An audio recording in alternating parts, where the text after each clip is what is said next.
So, I've spent a lot of time playing the newest game, Neverness to Everness, and I have some strong feelings about it. I've completed a ton of missions, I leveled all my characters, I built my team, and most important of all, I explored a lot of the city itself because, to me, that's the most important thing, since it's very unique to see anime girls driving around the town and checking out all the urban elements. Now, I think this is the first closed beta test, and if you haven't noticed, the game was only available in Chinese both for text and voice, so I had to use my trusty phone to translate some stuff. And actually, the reason I got into this beta was thanks to the developers who wanted to support my channel, which I'm thankful for. However, I will be sharing my opinion and thoughts about the game, as well as some feedback. Anyway, what is Neverness to Everness, or NTE, all about? Well, in terms of story and the world, I tried my best to understand it via translation, but basically, you start things off with the main character whose name is Zero. She arrives at the Bureau of Anomaly Control, which are like, I guess, Men in Black, but for anomalies instead of aliens, and you are introduced to a lot of different characters before meeting up with the director, who gives you the first task of finding a weird anomaly. Later on, it turns out the main character has a special ability to sense the anomalies, and after completing the task, you get stationed in this quirky building where you meet some of the cast and get on with the daily life of assisting various people and businesses, helping them remove the anomalies that's bothering them. Oh, and you also have fuzzy memory, so you decide on a new name to get called, and in my case, I am Gacha Gamer. Now, one thing I've noticed was the storytelling and character development. All the scenes are shot from a lot of different angles. Various non-conventional methods are used, like character faces doing those anime expressions, or even changing the overall style of the cutscene. All of this is great and breaks from the monotony while still keeping things fresh. I also love the fact characters are goofy and interact with each other by amplifying their traits. Like this cat girl, Nunnally, I think that's her name. She likes to take care of her tail with the spray, but the other mini Oni girl becomes upset since she hates the smell of it. Like, there's tons of these lighthearted but fun moments. Also, the level design for story missions so far have been really good. Like, one of the first anomaly commissions you take on leads you to a haunted photo studio where you get chased around by these camera frames, and if they take a snapshot of you, you also take damage and freeze in place for a moment. I mean, the whole vibe of anomalies happening in a modern city is a great idea, to be honest. Like, at this photo studio, you finally get to fight a boss that's made up of camera film, and when you beat it, it was just a little piece of film that was causing these problems. And again, because the characters don't take themselves too seriously, you get to see some funny victory posing for the photos that they decide to shoot. Okay, so that's a brief overview of storytelling. Now, let me show you, in my opinion, the biggest draw to the game, the urban open world. And starting with the cars, you cannot steal them like in GTA, which I guess that makes sense since you're playing a good guy. So instead, you can either rent them or buy one from a car dealership. If you rent, you can immediately start driving it, while the car bought from the dealership needs to be summoned. Although in reality, any car you own or rent can be summoned with a button.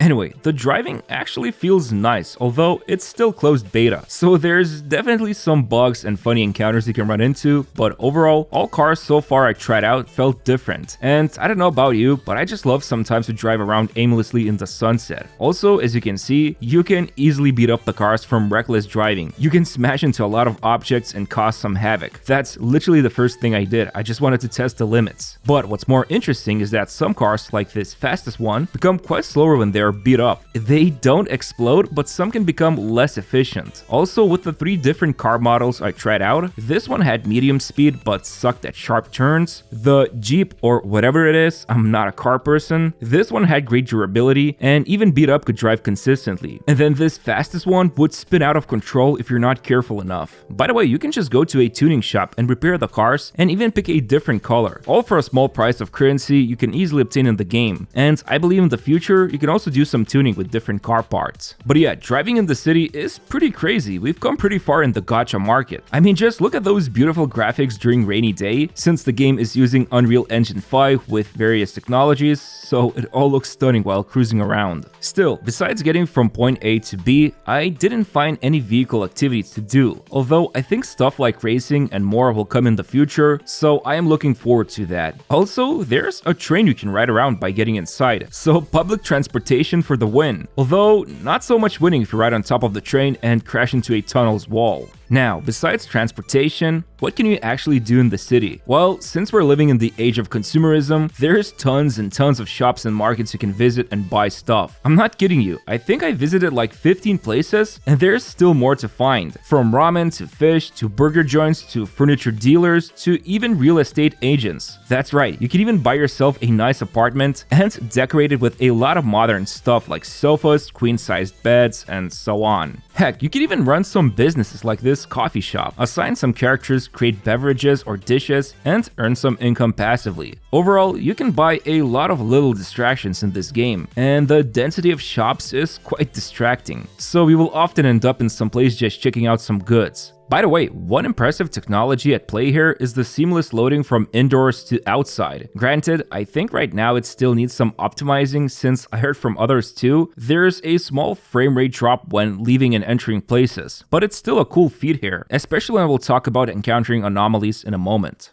But what's a city without inhabitants? When walking around, I came across a lot of NPCs just doing their own thing. Like this group of people dancing around a street musician,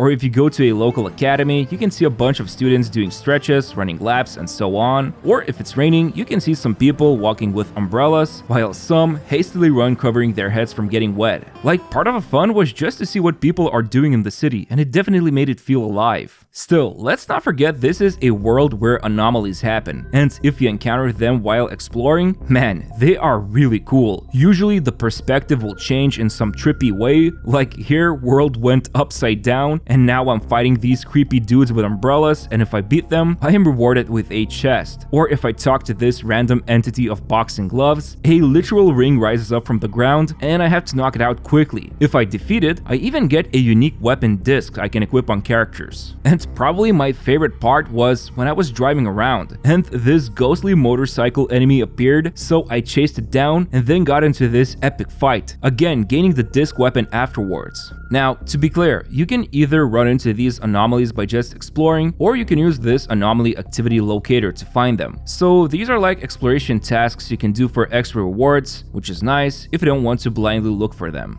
There's also these ravens that hold spheres, and they are found everywhere around the city. Collect enough of them and you can turn in for rewards, so like a collectible system basically. But yeah, in terms of city life and anomaly exploration, it feels pretty balanced, and the area itself for this beta felt big enough to explore. As you can see the map itself, there's enough distinct environments like residential area, commercial district, a park with an arena, and so on. Alright, you saw some combat footage, so what's it like? Well, in short, there's an attribute or elemental system, I guess, and each character belongs to one, and looking at this wheel, characters from adjacent elements can cause various fusions. Like, some can make the enemy slower, others apply damage over time effects, and so on. Characters can also amplify these effects, but because it's all in a language I cannot read properly, so I cannot comment too much on these systems. Also, enemies have stagger bars, and one of the fastest ways to build it up is by performing perfect dodges. You will see the character gain this glowing effect, and next attack will inflict a lot of stagger. Once the enemy's stagger bar is full, they take a lot of one-time damage, and bosses, for example, even become stunned. Now, in terms of powers, all characters have a skill and ultimate plus some passive abilities. So you build up a team of 4, and then you can see some of them can light up during combat, and you can unleash their, I don't know, combo or outro attack, whatever the name is, so you can hop between these units stylishly and deal more damage. Also, some characters like this Catgirl Nunnally can warp gravity and you can start walking on walls, which can be a pretty dizzying experience for some, but it's nice to see you can explore the city in different ways. Still, where there's a gacha, there's character progression. And honestly, this one is pretty standard so far. You've got the level ups and ascensions, then there's disc/weapon you can equip, and you can raise their abilities, hence you can also enable up to 6 duplicate powers, which we know as constellations. Although keep in mind, there's no gacha system in this CBT. But what's really cool is that you can actually toggle the constellations, which could be handy. Finally, probably the most interesting power progression would be this, I guess, artifact system. You basically slot in these Tetris pieces in which all have main stats and substats. Plus, you can also put these two halves of a circle to enable a set bonus. However, what's really unique about these pieces is that you can immediately see all the substats before you level the pieces. So I was able to just handpick anything that had critical rate and damage, which felt quite liberating if I'm being honest, and I hope the devs keep this system in place. Now, as for the characters, I got to play with quite a few of them. Probably my favorite one was this girl with black and white hair. She uses the power of darkness to deal damage in a cool way, and she can even shoot these blasts from her hand. I also liked this one who goes absolutely bonkers with the poor minion she uses. And I've had some really unhinged moments with her skill, like when you hold down attack, she just sits down and her minions start sucking up things while she's singing.